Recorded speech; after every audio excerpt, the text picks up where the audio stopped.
D న్యూస్కు స్వాగతం. ఈరోజు వార్తలోని ముఖ్య అంశాలు.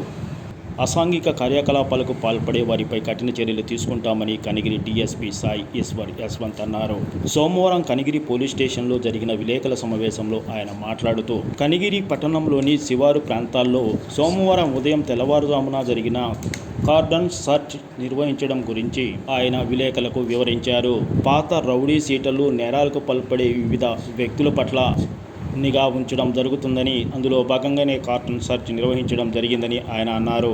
పట్టణంలో గంజాయి, మాదక ద్రవ్యాలు నిల్వ ఉంచే వారిపై నిఘా ఉంచడం కోసమే ఈ కార్యక్రమం నిర్వహించడం జరిగిందన్నారు. నేరాలు జరగకుండా అప్రమత్తం చేసేందుకు పోలీసులు కృషి చేస్తున్నారని ఆయన తెలిపారు. ఉదయం నుంచి జరిగిన కార్డన్ సర్చ్ కార్యక్రమంలో 5 ఎస్ఐలు, 1 సిఐ, పోలీస్ సిబ్బంది పాల్గొన్నారని డీఎస్పీ సాయి ఈశ్వర్ తెలిపారు. సరైన పత్రాలు లేని 30 బైకులను సీల్ చేయడం జరిగిందన్నారు. అలానే 2 ఆటోలను సీల్ చేయడం జరిగిందని డీఎస్పీ సాయి ఈశ్వర్ తెలిపారు.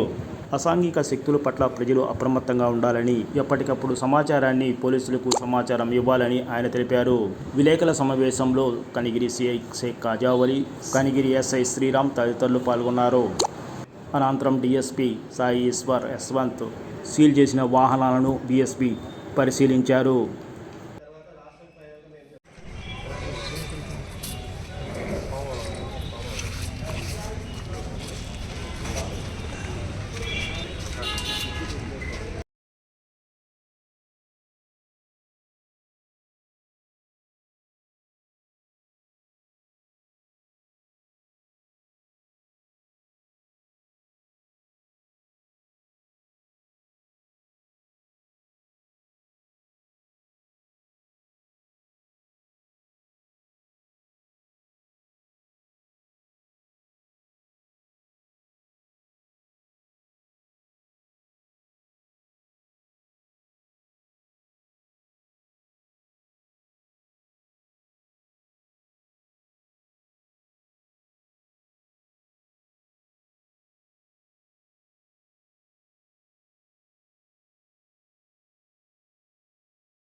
సార్ ఒక్క నిమిషం.